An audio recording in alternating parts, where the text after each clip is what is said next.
Stevie Nicks stopped singing in the middle of the second verse, turned toward the back of the stage, and stood completely still.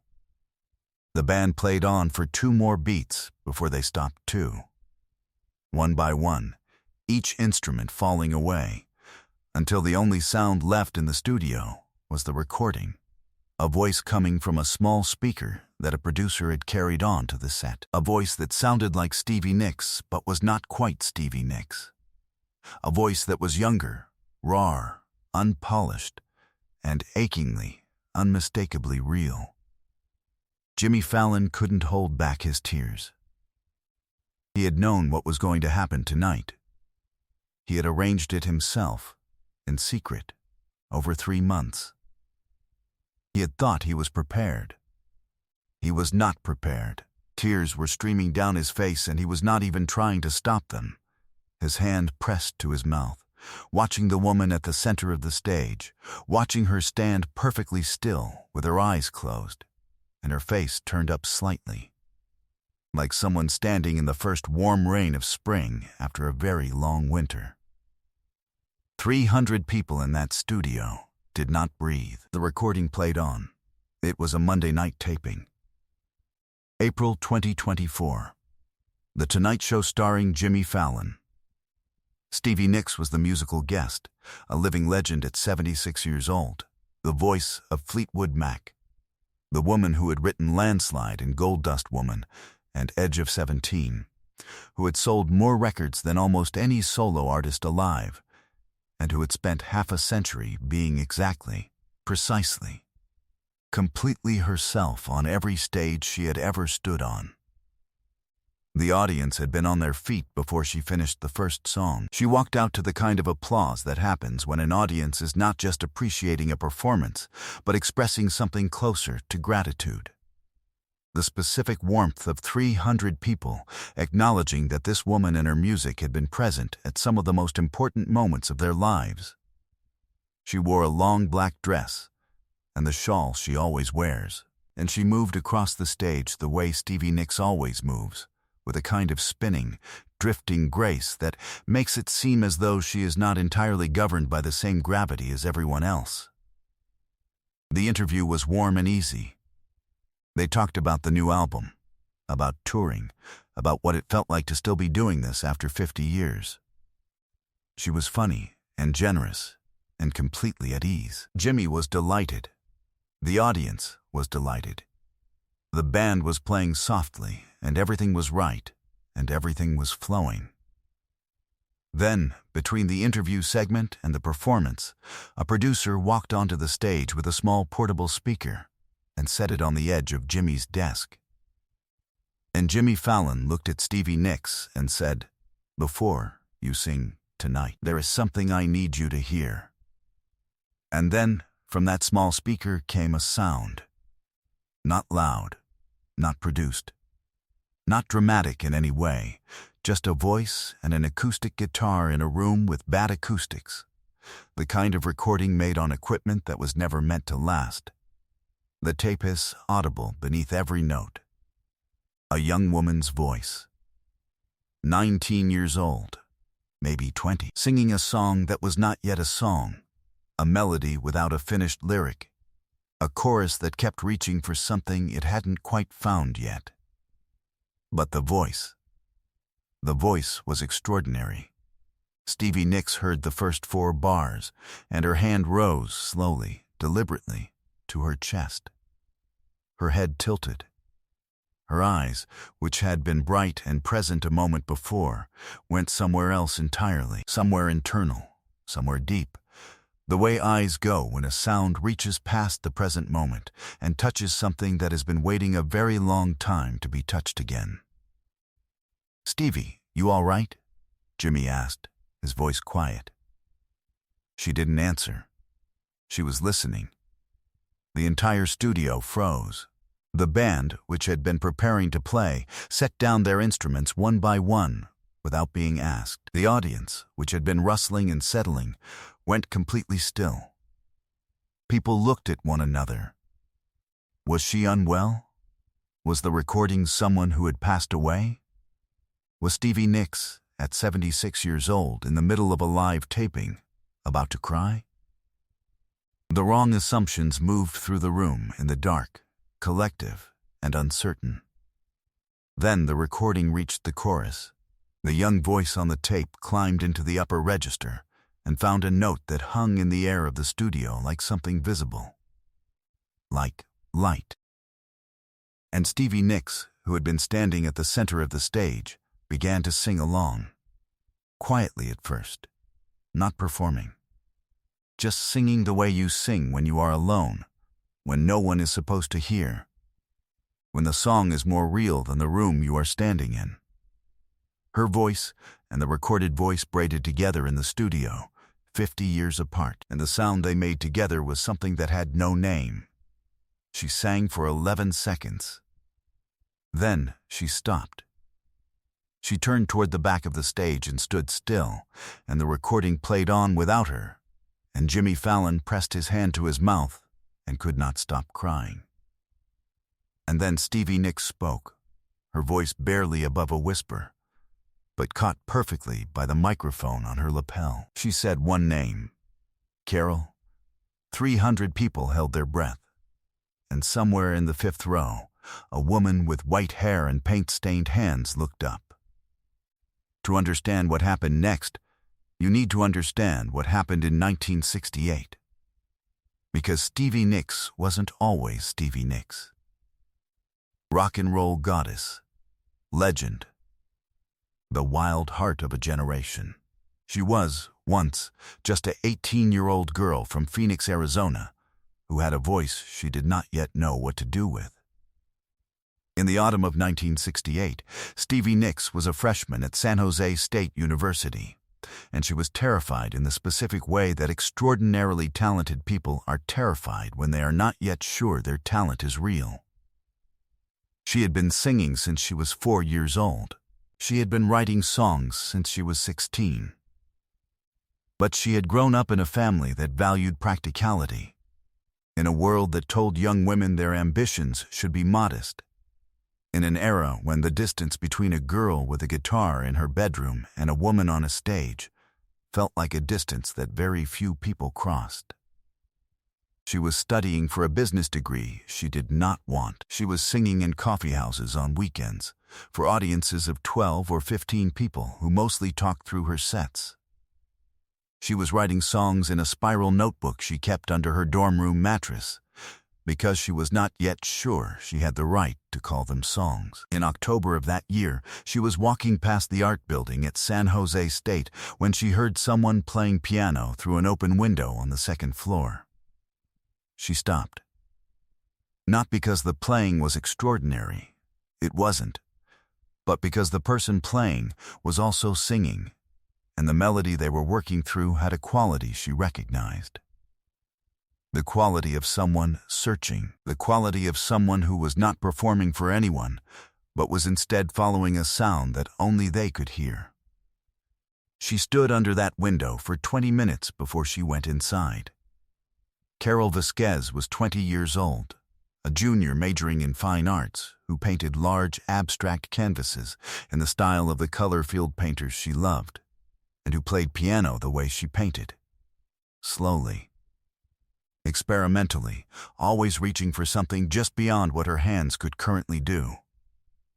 She had thick dark hair and paint permanently under her fingernails, and she was not surprised when a girl she had never met knocked on the practice room door and said, simply, "Can I listen?" She said, "Yes." Stevie sat down on a folding chair in the corner and listened for an hour. Then, Carol asked her if she sang. Stevie said she did. Carol asked if she would sing something. Stevie said she only had her own songs. Carol said, "Those are the only kind worth singing." They worked together every Thursday evening for the rest of that semester.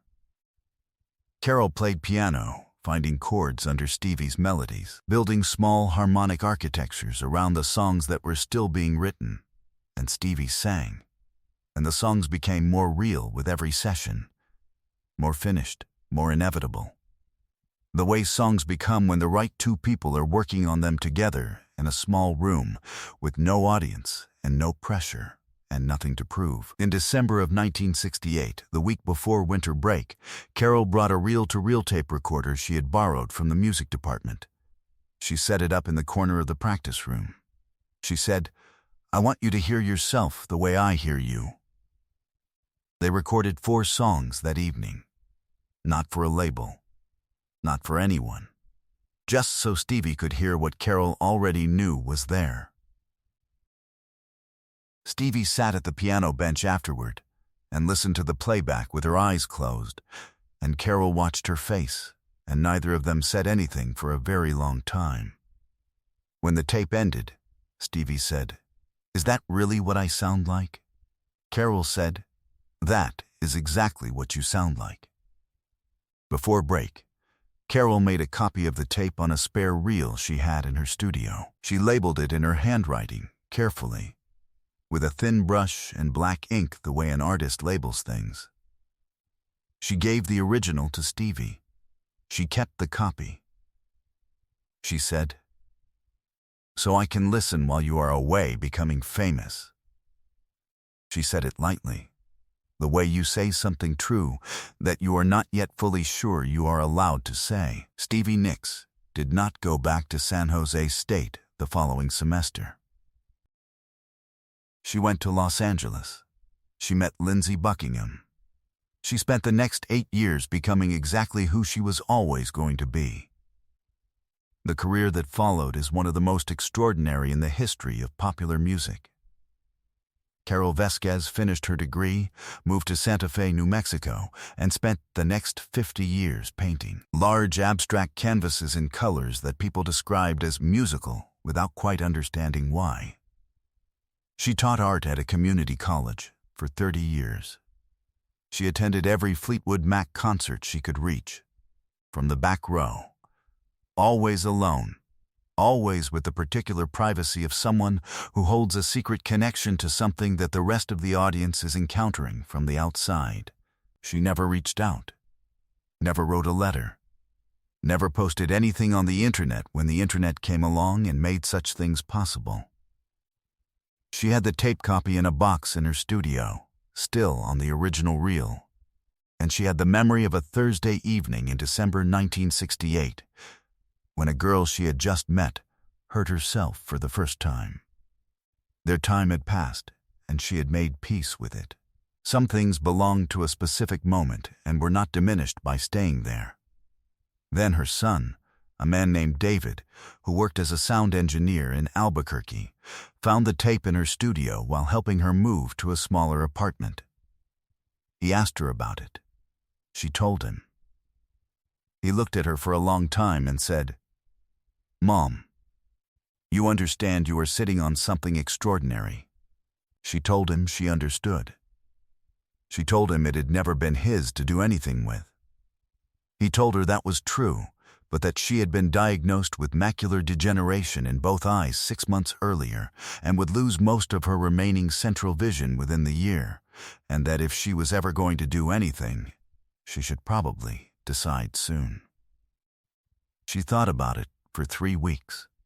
Then she called David and told him to find a way to reach Stevie Nicks's people.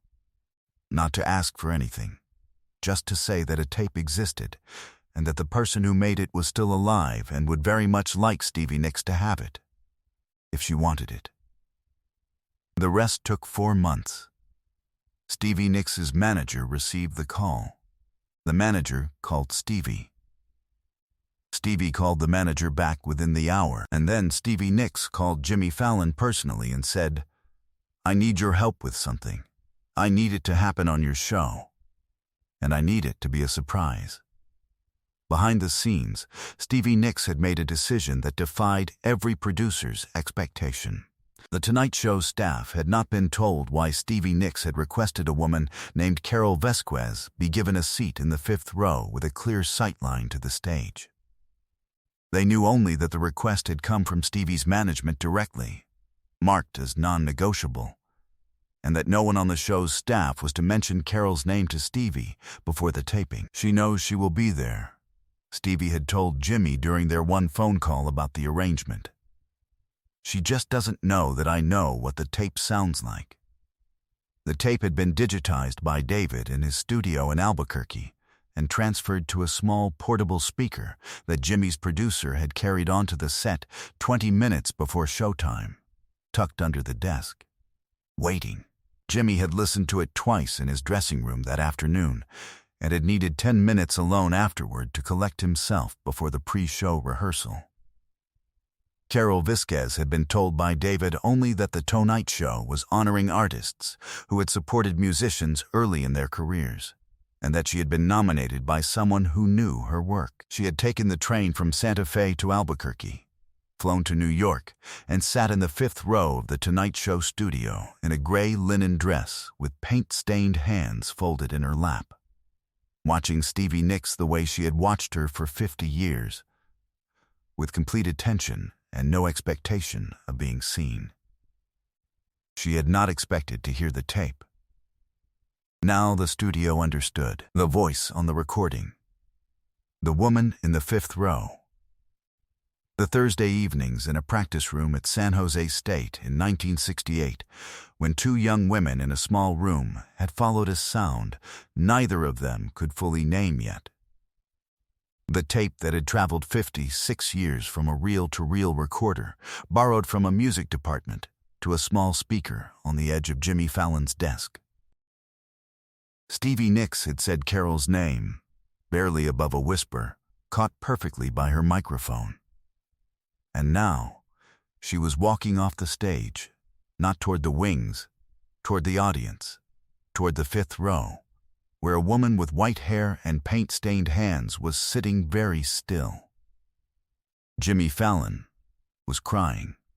He was not trying to stop. Tears were streaming down his face, and his hand was over his mouth, and he stood behind his desk and watched, and did not say a single word, because there were no words that would not have been smaller than what he was watching.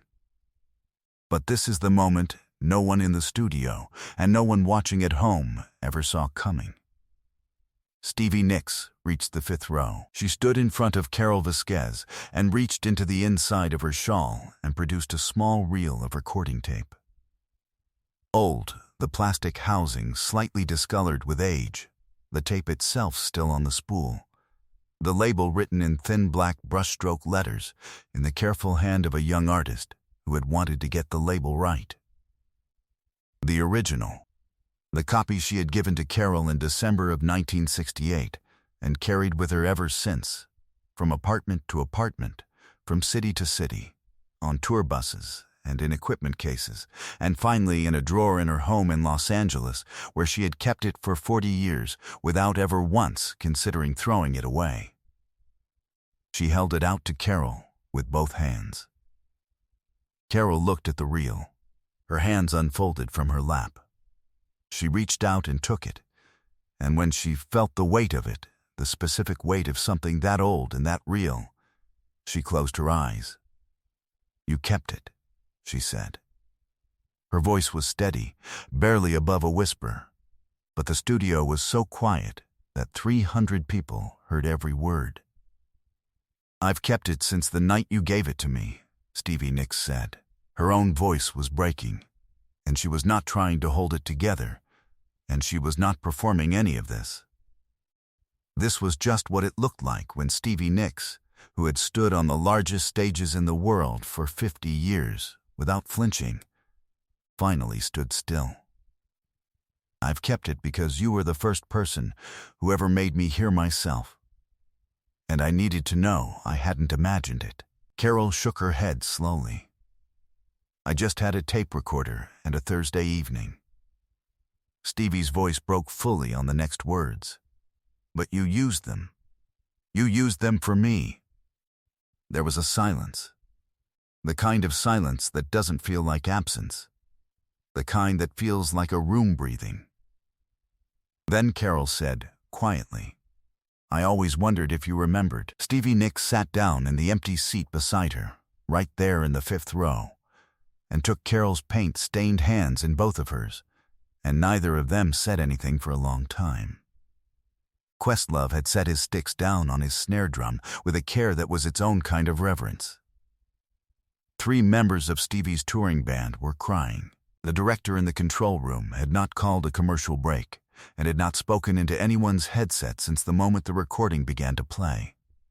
He was just letting the cameras run, because some things are more important than the format built to contain them.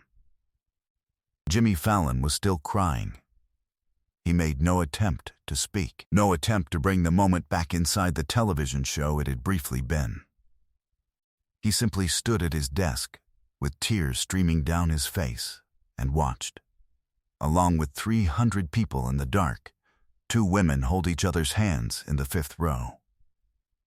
The applause started somewhere in the back of the studio and came forward like a tide. It was the kind of applause that is not really applause.